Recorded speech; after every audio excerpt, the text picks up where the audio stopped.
Hola, ¿qué tal? Bueno, estamos acá así en un ambiente raro, oscuro, no sé, tenebroso, eh, enigmático, y les voy a leer el retrato oval. La versión que yo les voy a leer no es la que está en el cuadernillo, sino es otra versión que está sacada de otro libro. Pero es lo mismo, hay algunas palabritas que fueron cambiando, pero no significa que no sea el mismo relato. El castillo en el cual mi criado penetró a la fuerza para no permitirme pasar la noche al aire libre, estando yo gravemente herido, era uno de esos edificios mezcla de grandeza y de melancolía que durante tanto tiempo levantaron sus soberbios muros en medio de los Apeninos, tanto en la realidad como en la imaginación de la señora Radcliffe. Según toda apariencia, el castillo había sido temporal y recientemente abandonado. Nos instalamos en una de las habitaciones más pequeñas y menos suntuosas amuebladas. Estaba situada en una torre aislada del resto del edificio. Su decorado era rico, pero antiguo y sumamente deteriorado. Los muros estaban cubiertos de tapicería y adornados con varios trofeos heráldicos de toda clase. También había un verdadero número prodigioso de pinturas modernas, ricas de estilo, colocadas en marcos dorados de gustos arabescos. Me produjeron profundo interés, quizá debido a mi incipiente delirio, aquellos cuadros colgados no solamente en las paredes principales, sino también en muchos rincones que la arquitectura caprichosa del castillo hacía inevitable.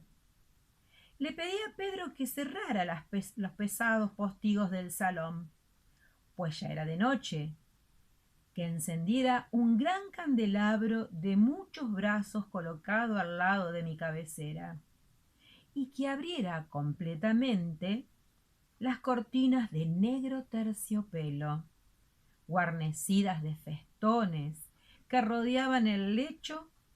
Deseaba que se hiciese esto para poder entregarme, si no al sueño, por lo menos alternativamente a la contemplación de aquellas pinturas y a la lectura de un pequeño volumen que había encontrado sobre la almohada y que contenía la crítica y descripción de ellas.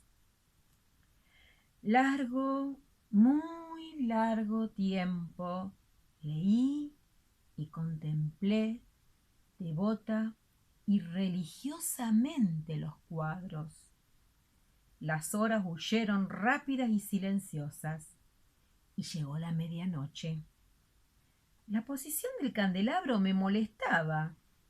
Por eso extendí la mano con dificultad para no turbar el sueño de mi criado, y lo coloqué de modo que arrojase la luz de lleno sobre el libro.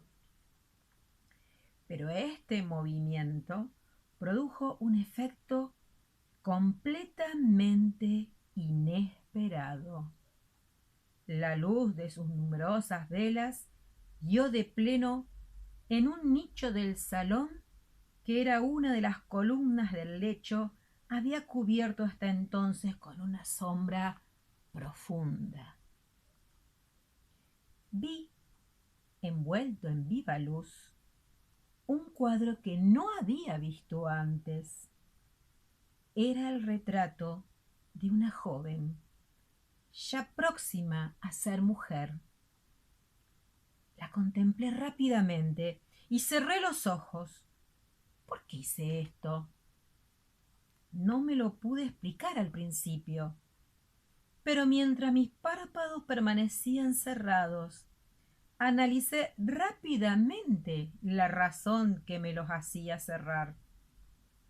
Era un movimiento involuntario para ganar tiempo y recapacitar, para asegurarme de que mi vista no me había engañado, para calmar y preparar mi espíritu a una contemplación más fría y más serena.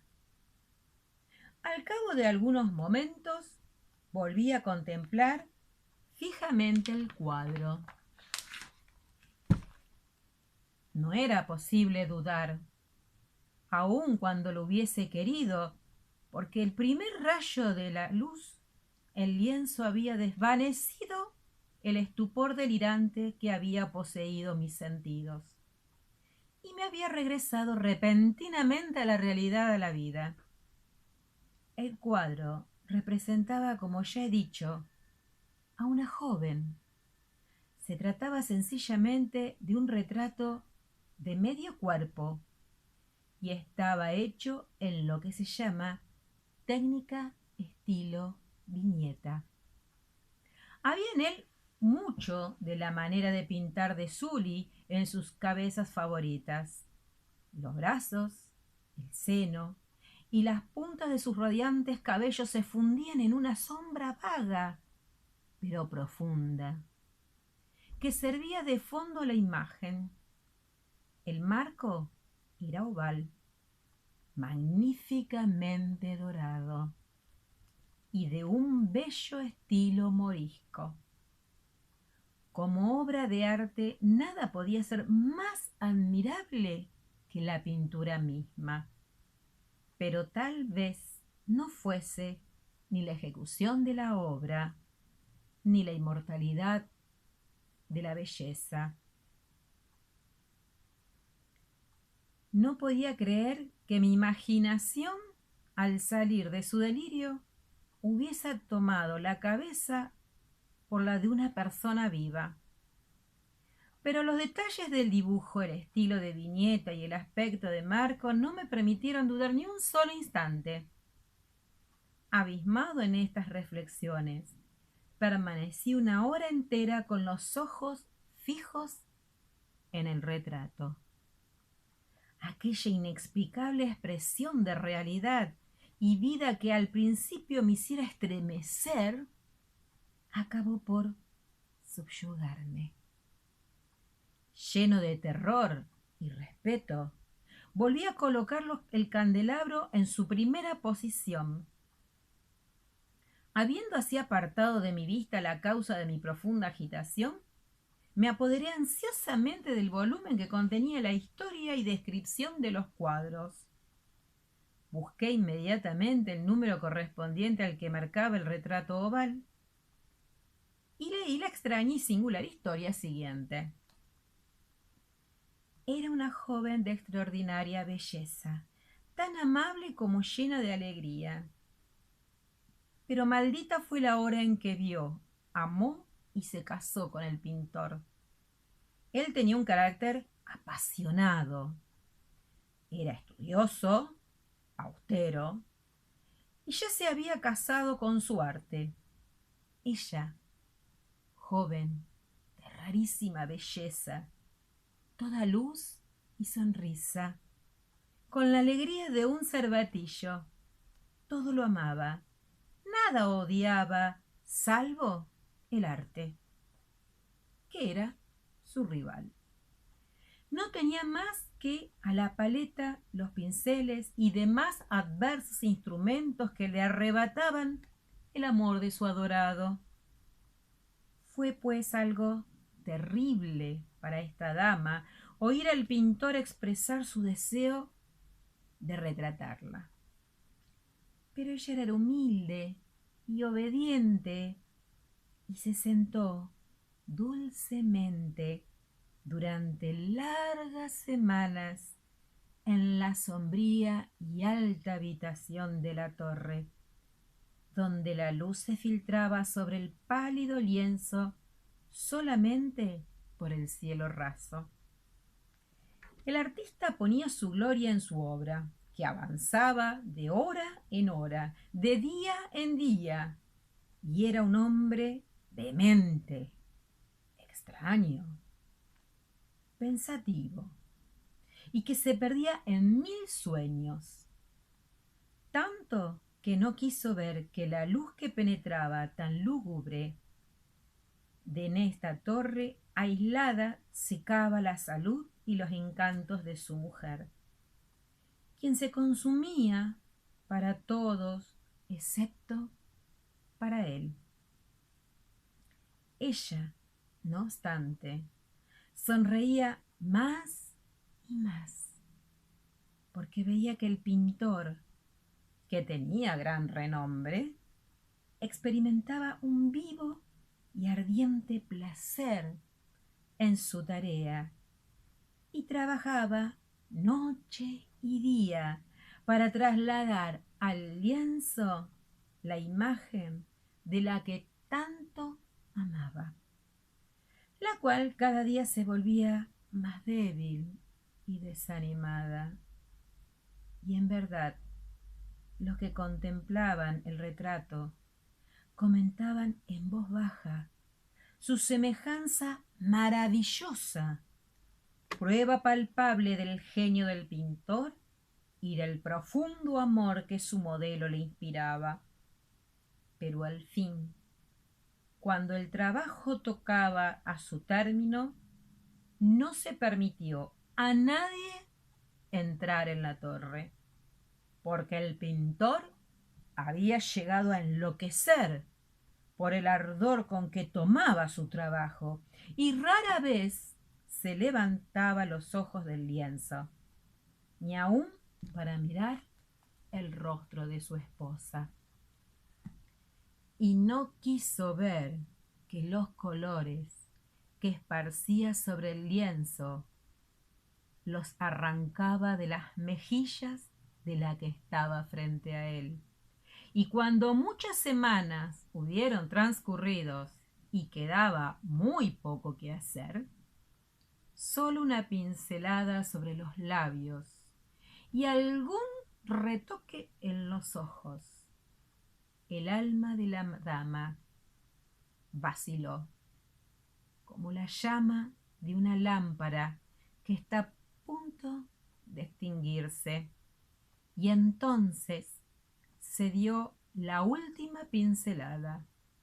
Durante un instante el pintor quedó en éxtasis ante el trabajo que había realizado.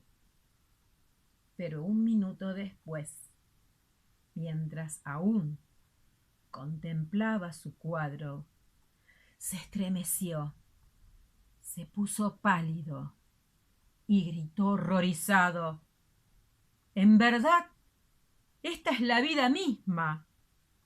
Se volvió bruscamente para mirar a su amada. Estaba muerta. Bueno, es un cuento medio raro. Vamos a sacar un poco de la luz. Vamos a bajar la luz. Ahí está. Ya sacamos la oscuridad para contar este cuento, que es un cuento fantástico. Cuento fantástico, para que entendamos este cuento, es un cuento donde todo parece que viene normal, que todo parece real, que todo va como si fuese cualquier situación de la vida. Pero en el final ocurre un hecho extraño, algo que no se puede explicar y que hace cambiar la historia que viene siendo tan real. ¿Descubriste cuál es el hecho extraño? El hecho extraño en este cuento es que a medida que el pintor iba pintando a su amada con tanto amor al arte, era como que le iba sacando un poquito de su alma para ponerlo en el lienzo y para que pareciera tan real. Bueno, hasta acá la explicación, un poco para que sepas y conozcas lo que es un cuento fantástico, de este gran escritor que es Edgar Allan Poe, que es un escritor norteamericano que nació en 1809 en Estados Unidos y que fue el precursor de estos tipos de cuentos. Él fue el que le dio importancia al cuento dentro de la literatura. Antes la gente lo único que leía eran novelas, grandes libros, pero él no. Él empezó a escribir cuentos para que lo pudiera leer todo el mundo. Y esos cuentos se escribían en los diarios, que era lo que tenía acceso todo el mundo. Y es así que él, toda su obra literaria, la pudo disfrutar todas las personas, tuvieran o no dinero, porque el diario era algo que comúnmente casi todos compraban o leían o miraban, a diferencia de los libros que son tan caros como en la actualidad. Es un autor eh, fantástico, fantástico en todas las vetas, fantástico porque hace literatura fantástica y fantástico en su forma de escribir. Eh, y nosotros hemos también tenido escritores fantásticos como Leopoldo Lugones, Borges, Bioy Casares. Tenemos varios autores que se han dedicado al cuento fantástico. Ahora que yo te leí el cuento, a lo mejor te resulta más fácil trabajar las próximas actividades del cuadernillo. En el próximo video vamos a ir viendo las actividades. Hoy te dejo este relato para que lo escuches y si querés puedes seguir la vista en la lectura. Por ahí vas a ver que no te coincide porque ya te dije, esta es otra versión, es una versión adaptada que saqué de un libro de lectura. La versión que está en el cuadernillo es una versión más original. Recuerden siempre que hay que buscar las palabras que uno no entiende. ¿Por qué? Porque si no, no voy a entender el cuento. Donde dice trofeos heráldicos, tiene que ver con los escudos. Lo heráldico tiene que ver con los escudos de armas que antes se utilizaban en las casas. De gustos arabescos significa que tiene que ver con los gustos que hacían antiguamente los árabes, de mucho trabajo, de esas líneas que van, vienen, dan vuelta. Eso tiene que ver con gustos arabescos. Estilo morisco también, justamente, gustos arabescos, estilo morisco, significa que vienen de los árabes. Bueno, viñeta, cuando dice de viñeta, ustedes ya saben que viñeta es cuando yo hago un dibujo en varias secuencias. Vehemente significa una persona muy apasionada, que hace las cosas tan apasionadamente que no ve ni escucha a nadie, está metida ahí, en su trabajo. Eso es ser vehemente. Y bueno, espero que hayan disfrutado de esto y ya nos vamos a ver en un próximo video.